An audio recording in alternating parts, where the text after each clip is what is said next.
masterminds of paranormal investigators. And, you know, our deal is to go out kind of blind. We want to know a little bit of the history of the place, but we don't exactly want to know what happened. So when we go into an investigation, we're kind of going in blind. We just know a little bit. We know that there is history with the place. We do know that someone, passed at the property, that they've had certain things happen, etc. And then we go in and investigate, and we let the energy come to us, and we go through and we do the thing, and then we go back and do our history and our research and whatnot, and kind of compare everything together. So, a lot of folks have been asking, you guys released 2 episodes and then you vanished. Well, we went over to another platform and we just decided to come back to YouTube. I mean, it was the better choice for us. It was where we started. It was home, and we are back. And so all this month we are releasing what we had on that other platform. We're releasing on YouTube. It's coming out every Friday. And this past Friday, we had the RITZ Theater from Shawnee, Oklahoma come out. And man, it kind of shot through the ceiling. 12,000 views out the gate. We're trying to get our subscribers up. We're trying to get as many people to come in and see what we do. All these episodes, so 6 episodes coming out. Pretty awesome. But before we get into that, so outside of Paratheory, Craig, he owns his own photography company. Tell the people a little bit about what it is that you do. I own Western Soul Photography.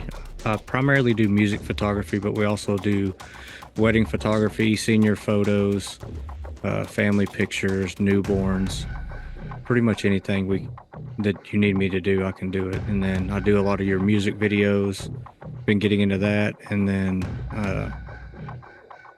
following you around a lot mainly.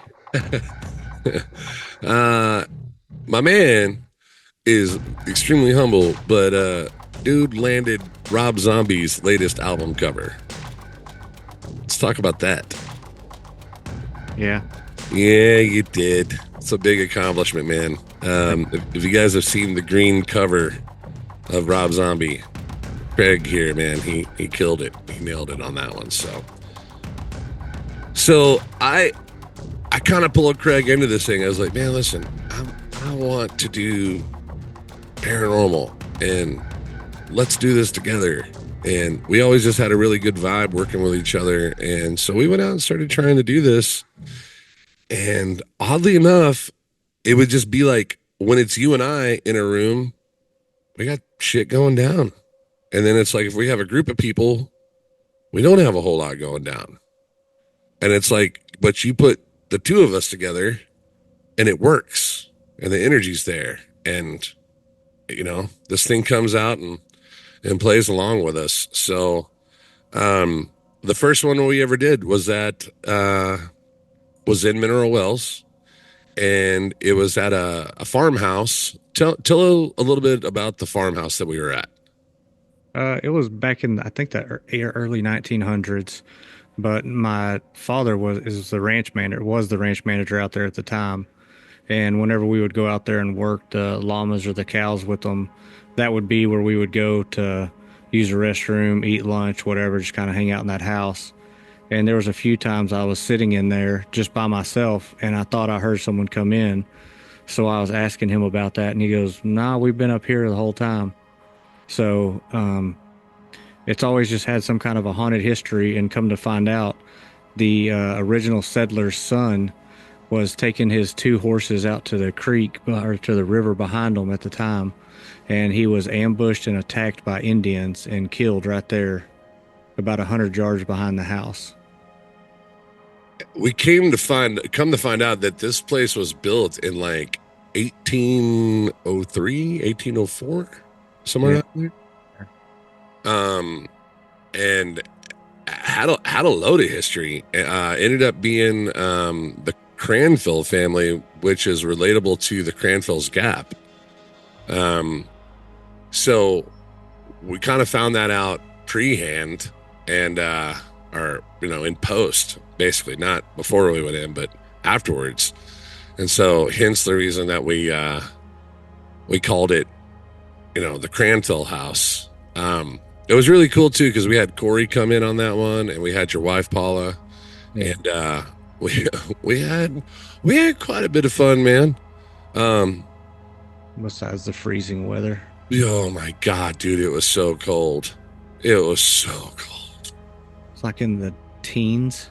Well, it just plummeted. Like it wasn't so bad when we were setting up, and then we got everything up and running, and then we went and ate dinner, and we came back and we started. It still wasn't that bad, and then it just it got down. Yeah, like man, if you haven't experienced Texas winter, man, it is colder than a mother-in-law's heart down here. It is bad. It gets brutal quick, but it was a really eventful spot, man. There was stuff happening all over the house, and the house was super tiny. Like Craig and I, people always get a kick out of it because Craig's a smaller dude and I'm a taller dude. Like I'm 6'7", and I think Craig's like what, 5'4", 5'5", 5'8". 5'8". Okay, so 5'8", right? So you get my Goliath ass walking around in the dark with this dude. Well, in this house was built for Craig. This was built for like a whole family of Craig. This is not built for Justin to be walking around in at all. Like my head's touching the ceiling, and the stairwell going up to the upstairs was like super tiny. I felt like I was in a clubhouse. Like I felt like, like it was like kids built this. Yeah. But we had knocks and bangs and scratches, and it would sound like people walking around upstairs. We had REM pod play. We had people or something answering on the yes/no prism. We had intelligence with the mag lights, and then of course the big hoorah was, man. I still to this day I wasn't sure if I saw a face, a raccoon, a possum. All I know is standing in that tiny little room, and I look up and I'm looking into the square of what is like a crawl space to go in to the to what would be I guess a storage space, like a small attic, and something was just peeking right over. I came eye to eye with it, and I jumped. Man, I'm be the first one to tell you before Craig beats me to the chase, man. I will jump in the dark. I will. Get out of the way because I'm going to run you over. It's going to happen. My big ass will jump, man. I'll get startled quick. So on the head then? Do what? Didn't something like brush your beanie head on? It just barely touched my head. And I had a beanie on. Just a couple inches away from the ceiling. Yeah. Totally. Hey, turn the gain on your mic up just a little bit on the Scarlett. That better? Yeah, totally. Okay. So we're in there, and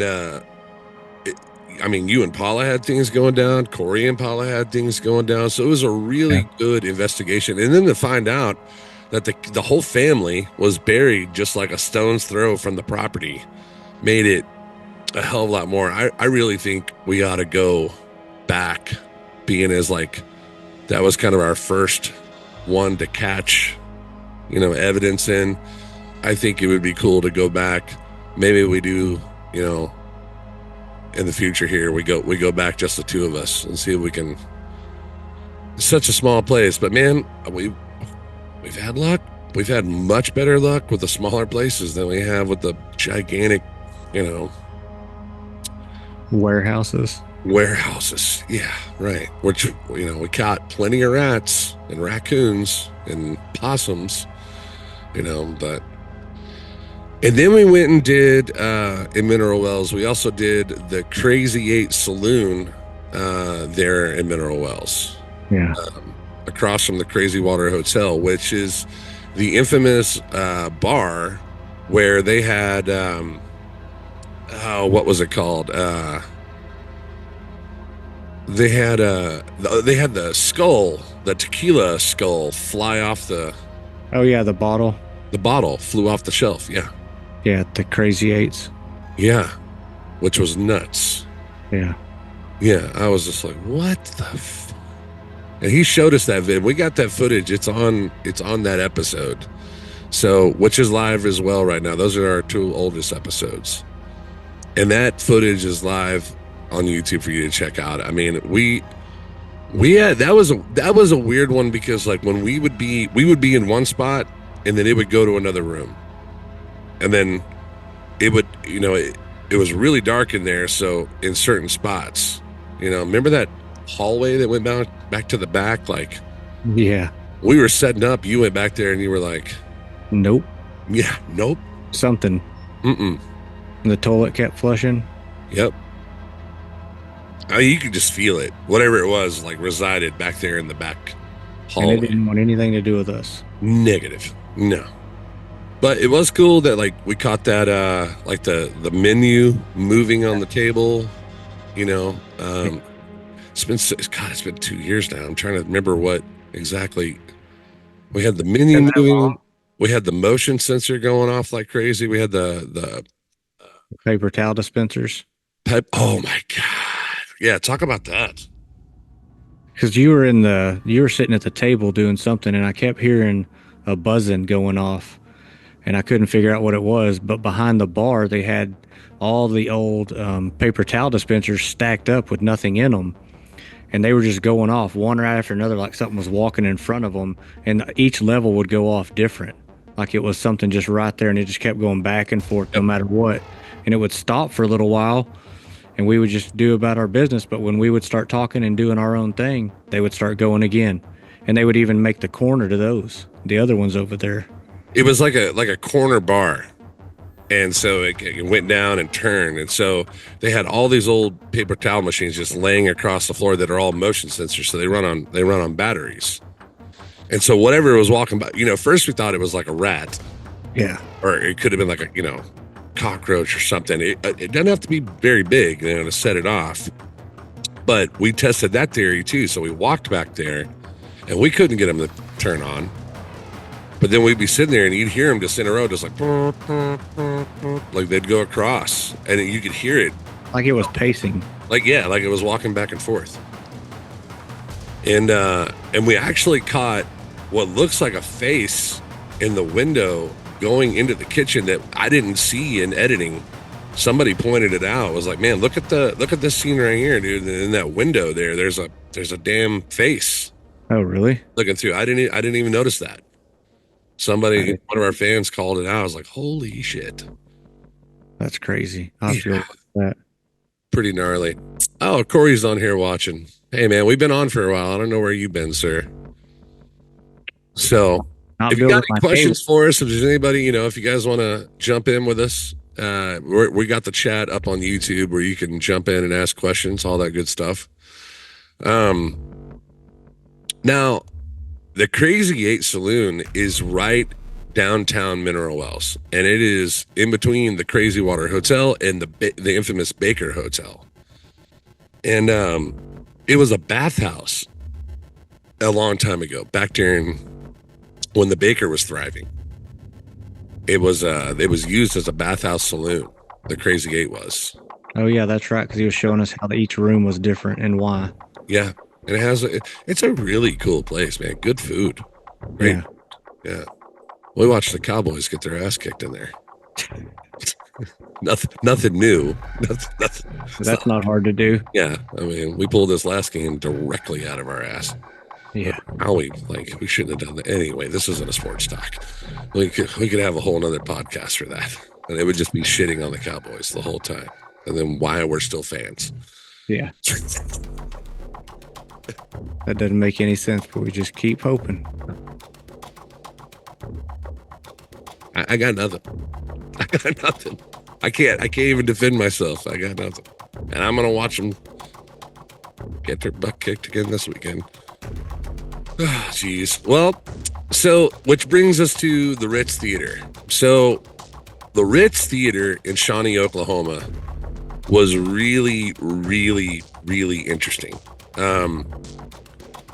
The history behind this place, oh my God, from everything to apartments to a bathhouse to a whorehouse to a movie theater to a morgue A dentist like office. a dentist office, like so many things, but all around the theater. Like it's always been a theater, but all these other things going on in the building and upstairs and below it, all around it. One thing that remained constant is the theater. And we had some really, if you guys watched that episode, we had some really, really creepy things going on. Because it was, for one, in paranormal, when you're doing this, it's real slow. It's dramatically slow. Like it doesn't happen like you're watching it. You know, a lot of people don't know that, but it's very slow.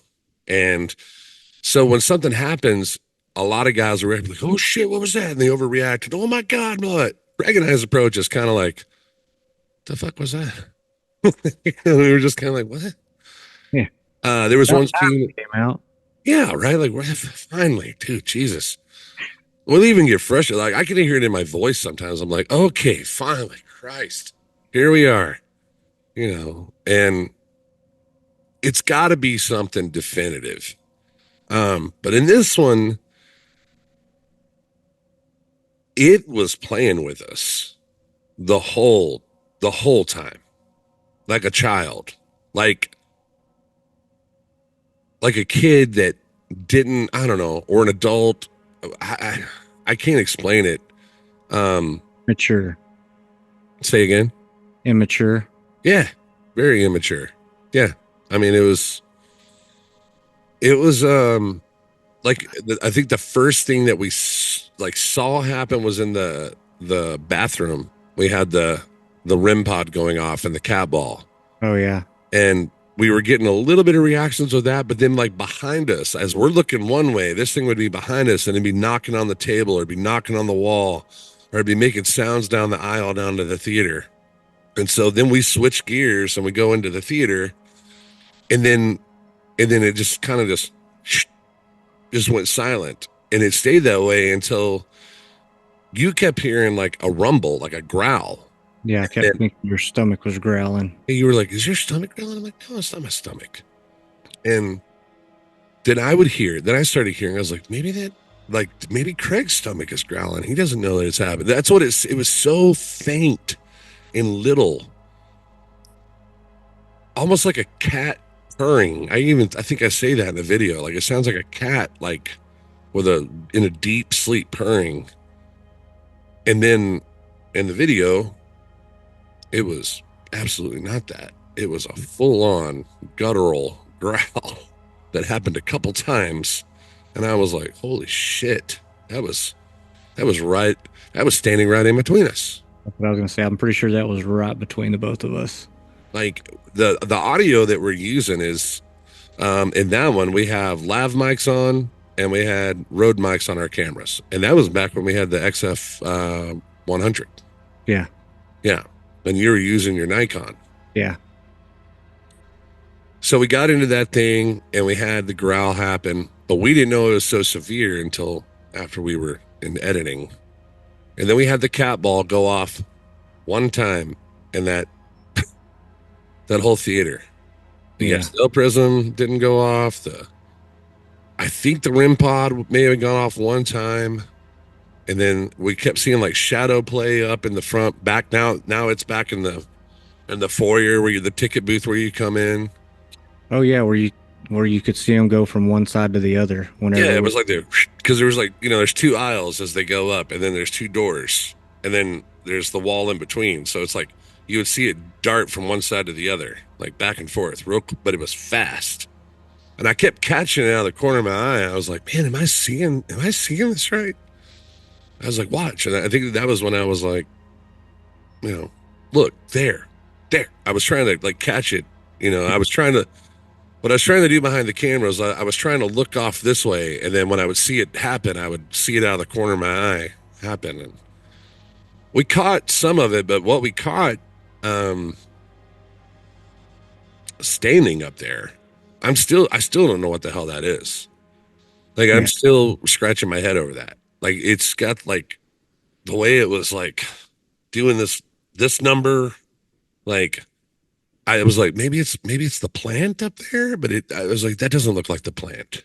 No. And I was like, okay, well, did we, and it wasn't a picture. This was video. This was your Nikon, and you scrolled Yeah. across and you got it. And then when you went back, it was gone. And I Yeah. was like, so whatever was there, I think it was elemental, if anything. I Yeah. think that's what it was. It wasn't intelligent enough to talk to us. Right. It was just letting itself be known. Yeah. Um, One of the funniest parts of that episode is us going in, is going into the upstairs. Oh, When Craig had his there's this feeling when you start to go into a place that's really dark and has a really morbid history, because the upstairs of that place definitely has that. And we had the key. I put it in the door. Not to mention the whole stairwell up the side of that thing. It's an old fire escape that goes up. So my big ass on there, this thing's like freaking as we're walking up the stairs. I had to climb a 2x4 ladder to go on the roof to do the GoPro. Yeah, I remember I that. don't care about that. Yeah, you did. But the best part was I put the key in the door and you just had this sigh of, oh no, I don't know, man. I don't know if we should go in here. Yeah. Yeah. I was like, it's all fun and games until it isn't. Yeah. That's the truth. And I don't even think we got most of that. No, that was when my camera went. What was crazy is my video footage went dead, but my audio stayed going. And then your camera just stopped recording. Yeah. Just quit. But it said it was recording. Yeah. That was some crazy shit. Yeah. Even editing that, I had to listen the whole time. And I remembered as we came in the door, like, oh yeah, the fucking static cam wasn't going. Because we forgot to go up there and turn the static cam on. Yep. That was a big learning experience. It was, because we had so many tools we were using. Like there was so much Yeah. shit going on. And I really love the way we do it now, man. I do too. Way simpler. Way simpler. You can, like, as you watch these episodes, you'll watch the show and the learning evolve. Like it just evolves through the whole thing. That's why I didn't want to like put them in different order when we released the YouTube. Yeah. I want them to just go, Just continually gets better. Yeah. But we had some crazy stuff happened upstairs. And, I think it's really cool when in doing these investigations, when we get things like a mag light or a motion detector, to have those things react on cue. Like that's why I love doing the countdown, like the 5, 4, 3, 2, 1, and then bam, it happens. Like I'm gonna count down from 5, and when we get to 1, I want you to turn the flashlight off or on. And we have that happen. And you don't just have it happen once, you have it like, okay, it turned on. And then you're like, now we're gonna do the same thing, but I want you to turn it off. And I'm gonna count down from 5. When I get to 1, I want you to turn it off. And then we have it happen on cue. That is solidifying that you were intelligently talking to something. You're not by chance that flashlight just turned off. Yeah, we have a lot of luck with that. Say luck, we have a lot of good reaction with that. It seems to be an easy tool for them to use to communicate. Totally. Yeah. I think that's a thing too for other paranormal investigators out there. It's like, make it simple. Make it simple. Because we don't know how hard they're trying on the other side. They may be trying as hard as they can to move an object, and they just can't. They just keep swiping at it. And, if you find something that works, stick with it, But this whole season, I mean, as we know already, it's just, whew, it is riddled with some shit. Yeah, I was talking to a guy at work today about it, and he asked me if I really believed in it, and I go, yeah, and I can show you proof. Yeah, 100%. I have a lot of it. 100%. Like, there's going to be naysayers. There's always going to be guys out there that are going to try and, say, oh, you're bullshit. No, you're this. Okay, whatever. Cool. Right on. Whatever helps you sleep at night, dude. I don't care. I was in the room with that fucking thing. Yeah. I don't really give a two shits what you think. Yep. That's what my daughter told me. She goes, I can't watch your shows because I know they're real because you tell me about what happens when you get home. Yeah. So she goes, I can't pretend they're fake. Totally. Well, let's talk about this next episode that comes out tomorrow. That would be October 11th. Yeah. Well, so it comes out at noon. This is Milling Sanitarium. This is the VFW 2399 out of Mineral Wells. And you might ask yourself why we do so much stuff out in Mineral Wells. Well, Mineral Wells is one city in Texas that has a ton of history. Now, you always hear about people that go out to Haunted Hill House, and you always hear people going like to the Baker Hotel, etc. Well, there are things there that actually have hauntings. And that's all I'm going to say about that. And we got to go sit in them. And we got to see some shit and capture it. That what happens at Milling Sanitarium is a 2-part episode. And it's 2 parts because the building is 28,000 square foot. I think like 24,000. Something like that. Yeah. 3 stories tall, 2 stories main, but then it has a basement. Oh. And it kind of like horseshoes, and it's easy to get lost in this thing. It's just a maze of stairs and whatnot.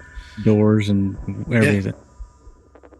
And so on this first episode, we had so much evidence happening just right out the gate in this room that was talking to us, and we were able to get answers. We had something get moved. We caught a full figure on camera, like a full shadow figure on camera.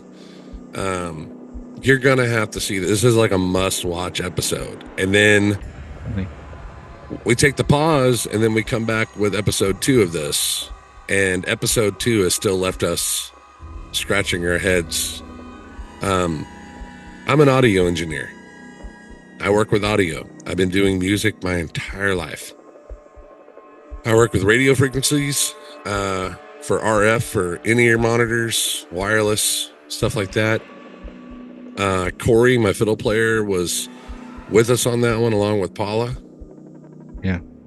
All 4 of us experienced something on that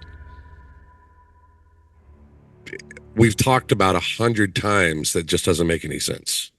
And when you try to explain it, no one can understand it. So you have to show them. They have to see it. And then they can't understand what happened.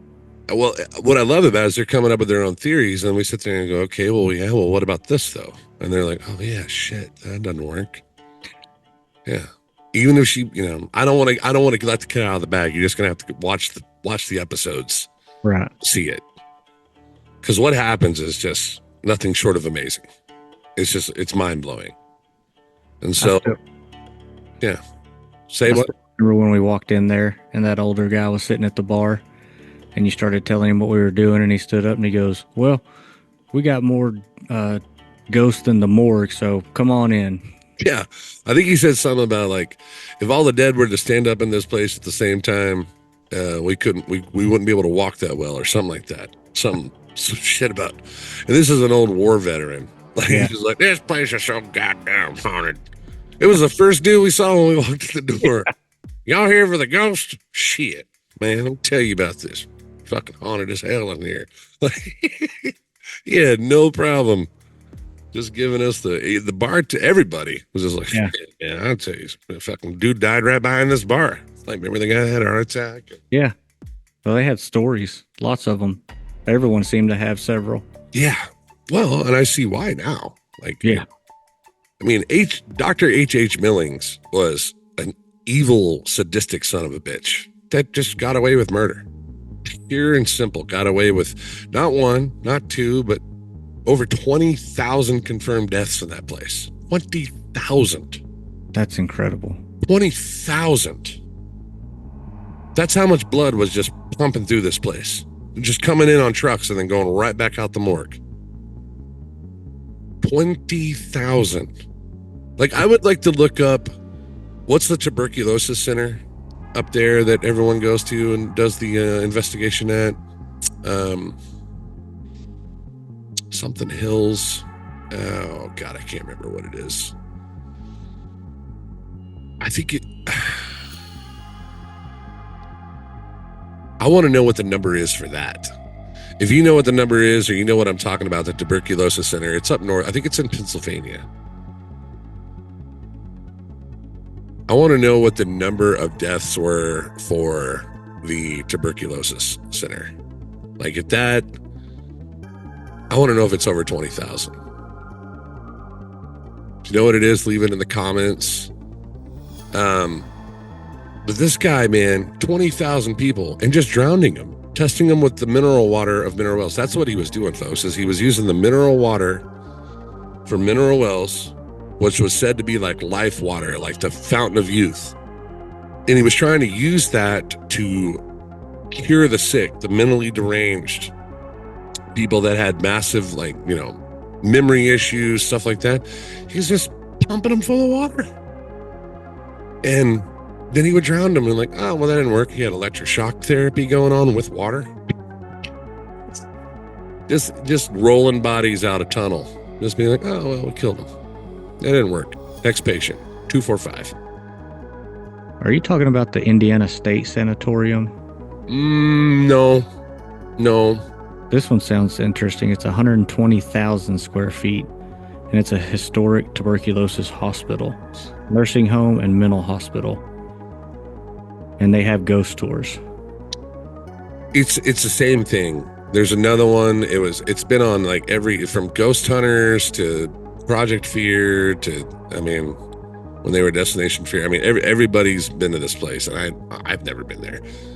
I think they charge like $2,500 or $5,000 a night to go investigate this place, and I'm just like, yeah, no, I'm good. Really go somewhere that's never been done before. Yeah, that's what's fun, when you get to go somewhere that's not been tampered with all the time. I think we're gonna have some more of that in season 2. Think I mean, season 1, dude, pretty much all the places. I'm trying to think if there's a place in there that, I mean, we were the first paranormal group at the Ritz. Yeah. Of course, we had the family home. That was a huge one. Waples, first paranormal group there. Yeah.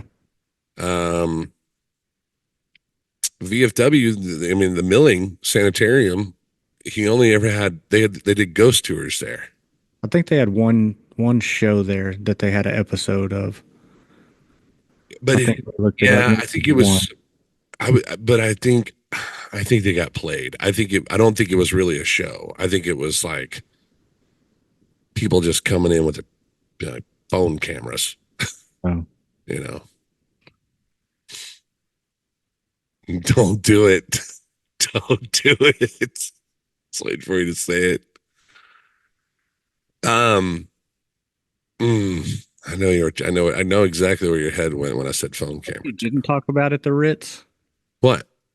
How hot it was upstairs when your music box just kept going off no matter where we put it. Well, the thing was, it was hot, but at the same time, it was, we got it set, and then it sat there we went to the other end of the hallway, and for like 30 minutes, it didn't do shit. It just sat there quiet. And then all of a sudden, it just ding, ding, ding, ding, ding. And as we were walking closer to it, it's in a room looking off the other way. And the closer we got, the louder it got, the more it would play, the more it just came to life. And then when we got in there, it wouldn't shut up. Yeah. No matter where we put it. Best part about that was when we set it up on the shelf and readjusted it and then reset it. And I said, okay, if you're here, I'm going to count down from 5, and I just want you to wave your hand in front of it. And then I did 5, 4, 3, 2, 1, and it went ding, and it nailed it on the money. I was like, holy shit. Yeah. Which was crazy. Look, yeah, Corey made a comment on here where he talks about at Milling on part 2. You'll see Corey. He he hears something by the bar, and he's just like, nope, fuck this, I'm out. He drops his backpack, ditches the camera. He's like, I'm not going over there. I'm not doing it. No, I'm good. I'm ready to leave now. It was all fun and games until it got real. Like I said, it's all fun and games till it gets real. Till it really happens. Everybody wants to be a ghost hunter. Till it's time to do some ghost hunting. Exactly.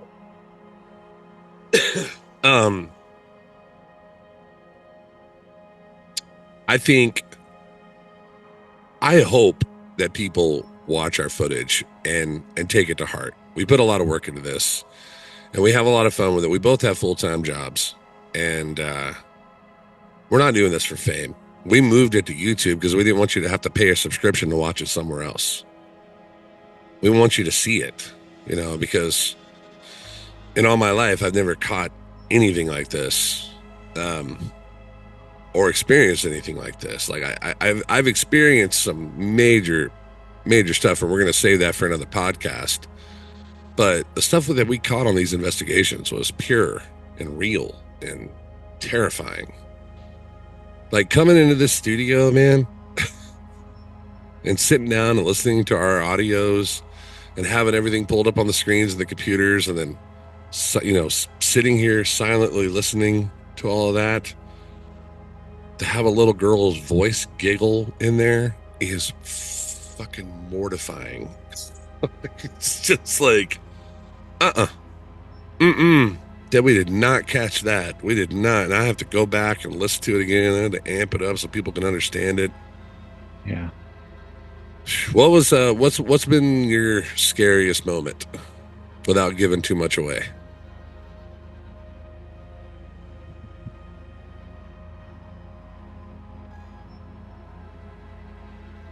I would have to say probably some of the stuff that happened out at Waples. Yeah, that was intense. Yeah, there was a few intense moments there. Yeah. It never felt easy out there, ever. Know where I was at. Yeah. We did that place 3 times. Yeah. 3 times. To finally get down to... And you know what's crazy, man, when I think about that? We did that place 3 times. And it was on the 3rd time when he cleaned the house out. Yeah. And got everything cleaned up. That's when we started having shit happen. Yep. Because it had been disturbed. And completely disturbed. Yeah, up until then, it just was a shithole. It was still a shithole, but it's a cleaner shithole. Yeah. There wasn't any junk in there, rat poop and pounds of raccoon shit everywhere. We would just be stepping through mounds of it all the way up the stairs. He had pushed over to the side. Like we were just like, gonna get the asbestos in here in the raccoon coops. Yeah. Yeah, we're bad. That basement was rough. Couldn't even hardly breathe in there. Just if we had just looked in the backpack, bro. Damn it. We'll save that for a podcast. We'll save that for it. I don't know if that needs to come out. I don't know. I mean, that's $20, Yeah. But one thing, man, about Period Theory is that we have a really good time. Like when we're doing it, it's not all serious doom and gloom. Like, man, most of the time when we have shit really go down is when you and I are just fucking with each other. Yeah. Just talking shit all night. Pretty much. Yeah. And that's when we get the real interactions come into play. I think they just want to join in. They're like, these guys are having a good time. Let's bullshit. Yeah. Yeah. Who brought the beer? Yeah. Well, guys, we want to hear from you guys. We want to know what you guys think about these things and what you guys think about the episodes, etc. So make sure you check that out. If you're watching live right now, I'm going to pull this down and it's going to be up for a little bit. I'm going to edit it. I'm going to put some info at the bottom of the screen and I'm going to re-push it up. Share it to all your friends. Milling Sanitarium coming out this Friday, October 11th. We got episodes coming out all the way through November 1st. And then we're going to have a little bit of a break for the holidays. And then we're going to get back into it and jump on season 2. We're going to be trying some new things. And it's not all going to be about paranormal and going out and ghost hunting. We're kicking around some ideas to kind of change the game a little bit and challenging the theory of things paranormal. And we're going to go out and see if we can capture this. So we got some ideas out on the table, and you'll know why by the end of the season. You'll know why it's not always got to be about paranormal. And we're not going UFOs, and we're not doing all that bullshit. We're going to be trying to do some stuff that's just a little different and have some fun with it. Still going to be some paranormal work in there, but a little bit different approach. We're looking at some mines up in Kentucky and in Missouri. Maybe go off and spend the night in some of these dark mines. Might spend a couple nights off in these dark mines. Yeah. We're looking for that one place, that one, like if we go back and do like a haunted house kind of feel. I think I speak for both of us when I say, like, I want that house from the movie Clue. You know what I mean? That's big, huge, made out of oak wood and just gnarly big, but not junked all to hell. Yeah. That has activity going down on it. And we want to go in there and we want to spend a few days and see what we can capture in it. We're talking about going out to Jefferson, Texas, hitting some stuff down in Galveston. So, man, we got a lot of stuff that's going to be headed your way, and we're trying to get it all to you. It just takes a lot to do this. We're a 2-man team. We don't have a budget, and we're doing this all out of pocket. So thank you guys so much for watching. If you're watching this live right now, it's going to come back up. We'll have this episode back up and running. So, again, my name is Justin Ross. This is Craig Youngblood. Man, thank you guys so much for watching. Keep watching, share it out, subscribe it, hit that smash it, like it, all them good things. And we'll see you next time. Peace.